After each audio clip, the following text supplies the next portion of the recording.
For me, engagement translates to you're interacting directly with me, you're talking, you're participating, you're being very vocal and sharing your ideas a lot.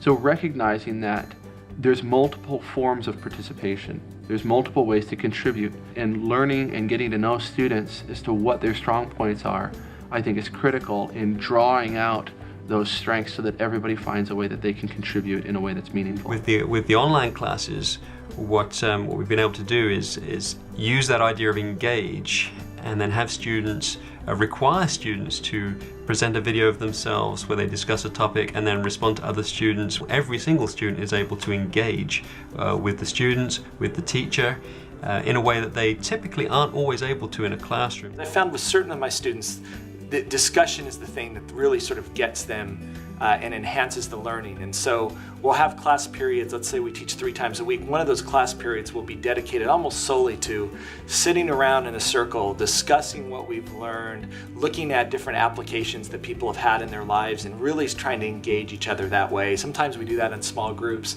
sometimes in larger groups. In class, we have activities that get them engaged, communicating with each other, communicating with me, that helps them buy into the concepts, helps them apply the concepts in their own personal life, requires them to maybe restate the principles in a new or a different way that makes sense to them.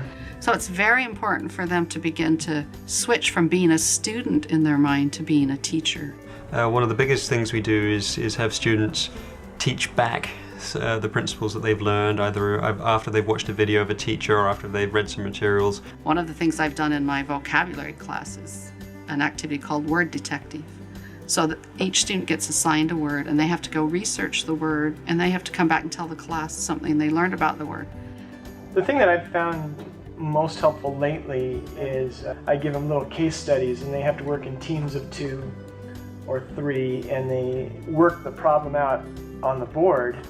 And so we have maybe 5 teams around the room working out these problems. Some students are scared to death to do a role play or a game or an exercise that really puts them on the spot, but I really like the idea of having to be pulled out of your comfort zone. We try to make sure that students are engaging, working problems, doing things in class rather than just sitting there listening. One of the biggest keys is helping students feel safe.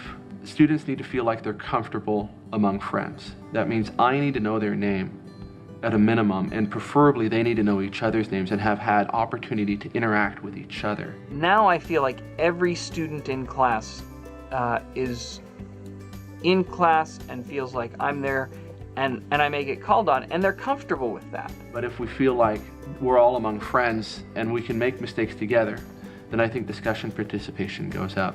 I feel, look, if students live up to their end of the bargain, but also if professors live up to their end of the bargain and both of us are engaged in this framework, we'll be able to overcome some of those worldview issues and those cultural differences because we are prepared, we understand it, and we engage each other on a human-to-human, student-to-faculty basis in a way that really connects us and helps us understand where each other's coming from. So finding meaningful ways to liken what we're teaching with what we already have experienced and understand, and do it in a way that invites the spirit and generates respect and comfort, where we can fail together and thereby we can learn together and thereby we can improve together, I think is really the key to applying the learning framework here at BYU Hawaii.